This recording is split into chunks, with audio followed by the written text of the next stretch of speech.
He is the creator of all things and the provider for all of us. Allah Rabbul Alameen always remind us that after whatever thing that we are doing, don't forget to be thankful to Allah Rabbul Alameen. La'allakum tashkurun. Brothers and sisters, there are many things for us to learn about our deen. The beauty of Islam is Allah did remind us, Kul hal yastawi allazina ya'lamun wallazina la ya'lamun. Allah is reminding us, is there a difference or is it same between the people who have knowledge and the people who do not have? Our answer is simple, no. The people who knows and the people who do not cannot be equal. When you have knowledge, the right knowledge, you will not be judgmental. There is one of the sign of the people of knowledge. People of knowledge are not judgmental. They are very careful in making any comments, in making a decision. For those who are new today, how many of you who are new today, can you raise up your hand, who just joined us tonight? Anybody who are new in our, who joined us tonight, just tonight? I don't see anyone here. Anyone? We don't know. We hope there is.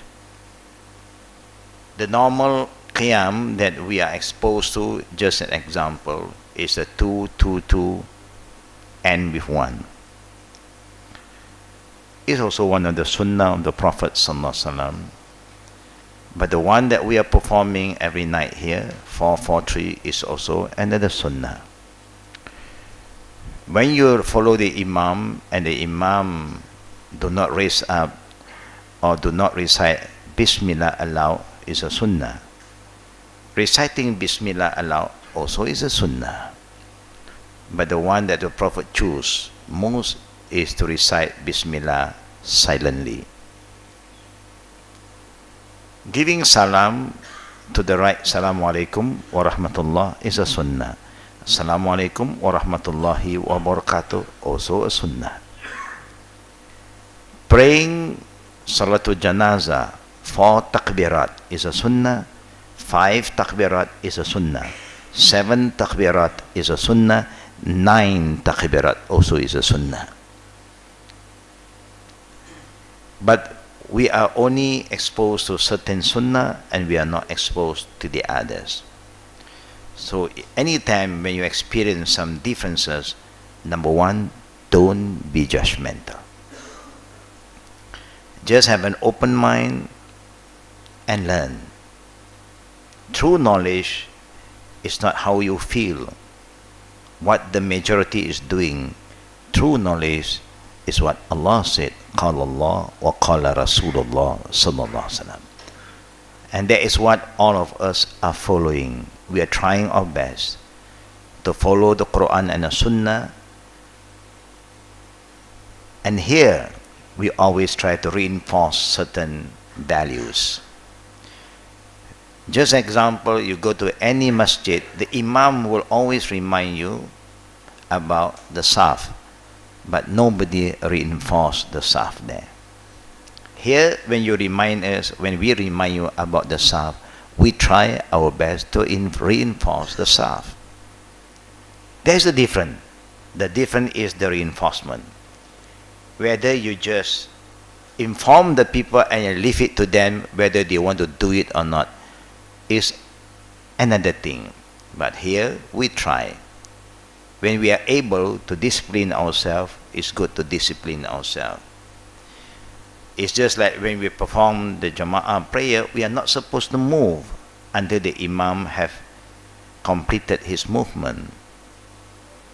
And inshallah, we remind some of the future Imam here, the young Imam, when they are reciting the Takbir Naqal, Allahu Akbar, Sami Allahu liman hamida, Allahu Akbar for sujud until the end, they must make sure that recitation is always allowed.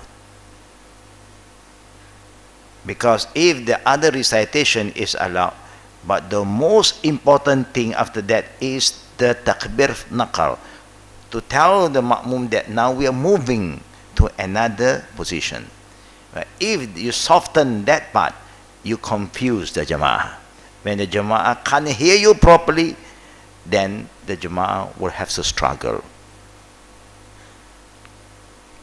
Now, when performing jama'ah prayer, there is a very, very strong relationship with imam, and imam must lead with full of responsibility.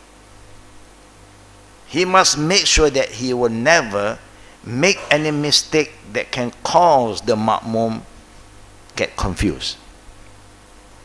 It's very important. And here we are trying to remind the imam and also to remind the ma'mum about your right and your duty.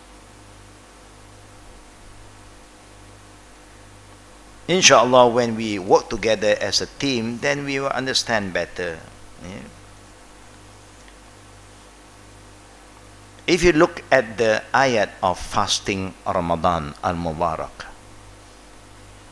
then towards the end about that part, فَمَنْ شَهِدَ مِنْكُمُ الشَّهْرَ فَلْيَصُمْ, until the end, there is an ayah that Allah said, وَإِذَا سَأَلَكَ عِبَادِي عَنِّي فَإِنِّي قَرِيبٌ أُجِيبُ دَعْوَةَ الدَّاعِ إِذَا دَعَانِ فَلْيَسْتَجِيبُوا لِي وَلْيُؤْمِنُوا بِي لَعَلَّهُمْ يَرْشُدُونَ.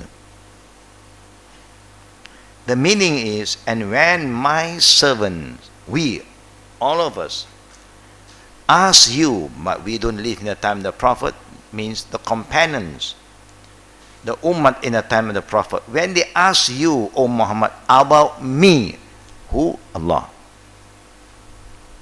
then answer them, say to them, I am indeed near to them by my knowledge. Meaning, Allah is very close to us. He knows what we need.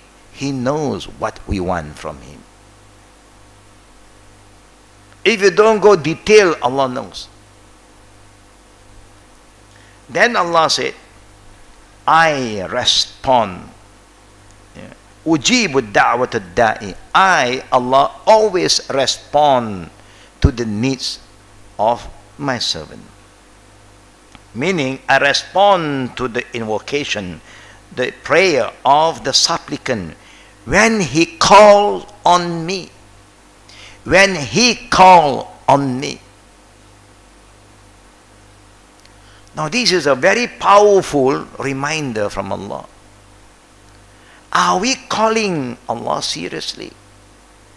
Are we asking Allah from our heart or just lip service? This is important.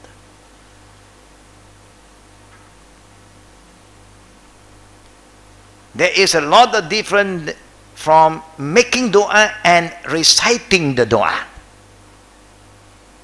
I can recite anything, but I don't even mean it. I can say anything, I don't even committed into it. I'm not serious about it. Like we are asking Allah, Ihdina siratal mustaqim, oh Allah, guide us through the straight path. Are we serious with our dua? Are we really asking Allah for guidance? This is very important. Call on me when He called on me. And Allah put the condition when you call upon Allah, you must not have any medium, no medium. Iyyaka na'budu wa iyyaka nasta'in, directly. Don't call the name of Fulan bin Fulan, the awliya, the kubur. Don't do that.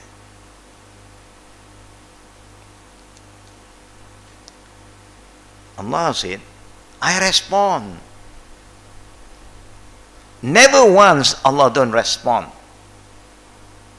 But the problem, we can't feel. But then Allah put two conditions. You want to make sure that your prayer is proper or not. When we ask Allah for something, brother and sister, I am sure all of us want Allah to respond to our prayer. Do you want our prayer to be responded? Yes, we all want our prayer to be responded by Allah. But we must be serious with our dua. We must be committed with our dua. Then Allah said, so let them obey me. فَلْيَسْتَجِيبُوا لِي فَلْيَسْتَجِيبُوا لِي. It's a command from Allah. You want Him to respond to your needs. You want Him to give you the things that you ask. What He commands you to do, do it. When Allah commands us to pray, the ayah was recited by Imam too from Surah Taha. Aqimus salah li zikri. When you perform your prayer, make sure that your prayer, inside your prayer, you remember me alone. Me, Allah. Now let us be sincere to all of us. When we are performing prayer just now, do we all remember Allah always? Sometimes, no, we are floating again. Our mind is outside. We have this problem. Do we have this problem?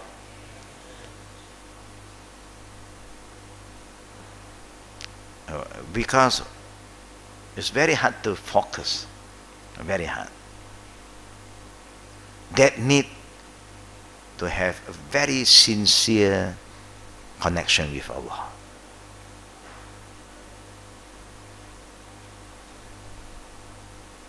This is what Allah said. Obey me. And then when you pray to Allah, you ask Him, you must have faith, you must believe in Him. That He is listening, He is hearing your invocation. And He will respond. Look at what Allah said. And look at what the Prophet ﷺ reminds us. Ya ayuhan nas. Irba'u ala anfusikum fa innakum la tad'una asamma wala ghaiban innama tad'una sami'an basira innal ladzina tad'una aqrabu ila ahadikum min unuqir rahilatihi ya Abdullah ibn Qais ala uallimuka kalimatan min kunuzil jannah la hawla wa la quwwata illa billah. The Prophet said, O people, I mean anybody who call upon Allah, be merciful to yourself. Be merciful to yourself. Why? Allah is telling us about the adab. Adab in making dua. Especially when you are alone. When you are alone. The Imam, if he make dua in the prayer, dua kunun example, of course he raise up his voice aloud so all the ma'mum can hear and say Amin. But if you are just making dua to yourself, when you are praying alone, the sunnah prayer in any prayer. That's why the best dua is the dua when you are making your sujood. And the recitation of sujood, you don't raise up your voice. You never Subhana Rabbiyal A'la, Subhana Rabbiyal A'la. You don't do that. You are reciting but silently. Why? Don't raise your voice. For you are not calling a deaf or an absent one. Allah is not deaf and He is not far away. He is very near. But one who is all hearer and all seer. The one whom you call is closer to one of you than the neck of his animal. Then he said, O Abdullah bin Qais, there is a name of Abu Musa. Should I teach you a statement that is a treasure of paradise? Something to recite. There is la hawla wa la quwwata illa billah. In another hadith Qudsi, the Prophet sallallahu alaihi wasallam remind us about what Allah said. يقول الله تعالى, Allah the Exalted said, أنا إن ظن عبدي بي, أنا إن ظن عبدي بي, وأنا معه إذا دعاني. I am as my servant thinks of me. How do you think of Allah? Do you think Allah is far? He will be far. You have doubts in Him, He will leave you with your doubts. If you think Allah is listening to you, He is responding to your prayer, then He will respond. It's like somebody come to you and say, I don't think you can help me, then khalas. You don't have to help him because he has said that you can't help him. Alhamdulillah, you don't have to help him anymore. But even you think I can help you, maybe I don't help you. I have to think also, should I help you? Being human. But for Allah, anything you ask, He is going to respond. But He put a condition too. And that's why I said, and I am with him whenever he call upon me. Look at this last hadith I like to share with you. From Imam Ahmad, recorded by Abu Sa'id, saying that Prophet Muhammad sallallahu alaihi wasallam قال ما من مسلم يدعو الله عز وجل بدعوة ليس فيها إثم ولا قطيعة الرحم إلا أعطاه الله بها إحدى ثلاث خصال إما أن يؤجل له دعوته وإما أن يدخرها له في الأخرى وإما أن يصرف عنه من السوء مثلها. قالوا إذن نكثر. قال الله أكثر. No Muslim dua to Allah, or no Muslim when he asks Allah for something that Allah does not respond. But remember, the dua must not involve sin or cutting the relations of the womb. Qati'atul rahm. You cannot make dua for sin. Cannot make dua for sinning now. You cannot make dua, oh Allah, I don't want to have any relationship with my mother anymore. She is out. I don't want to acknowledge this man, my father, anymore. Oh Allah, this is no more my brother. You cannot make this kind of dua. There is qati'atul rahim. Allah will grant him, if he did not make the wrong dua, Allah will grant him with three things. In three ways Allah will grant us. Either he respond immediately, number one, or he will delay it. He's going to give you, but not now. Maybe he keep it until akhirah. You say, oh Allah, make me a happy man. Ya Allah, make me rich. But you are not rich. You are still poor. Make me happy, not happy. Oh Allah, I want to have a good spouse, no spouse. You say, wait, no one come. But it doesn't mean Allah is not responding sometimes. He knows what is better for you. You want to be happy, the real happiness is not here. is there. He may delay until akhirah. Or the last thing that Allah will do, He would turn an equivalent amount of evil away from him.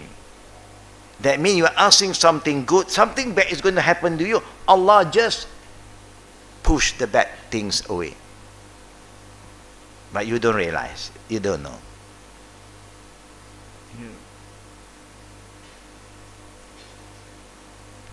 They said, what if we were to recite more dua? Then the Prophet said, do more. Make more dua. No problem. With Allah, you don't have to give up. With human, you have to give up. You have been asking, weary, give me, give me, give me. They say, no, give me la, no, give me la, no. And you better don't keep on asking. No. But to Allah, you can keep on asking, no problem. Allah never get bored with your prayer. Yeah. So brothers and sisters, try our level best. If you want Allah Rabbul Alamin to respond to your needs, be committed, be sincere, be serious with your dua, and make sure you are trying to do the best ibadah for Allah. Then Allah will respond to your needs easier. May Allah guide us, forgive our sin, and may Allah accept all our prayer. Amin. Wa billahi tawfiqi wal aqli da'wana walhamdulillahi alamin. سبحانك اللهم وبحمدك أشهد أن لا إله إلا أنت أستغفرك وأتوب إليك. السلام عليكم ورحمة الله وبركاته.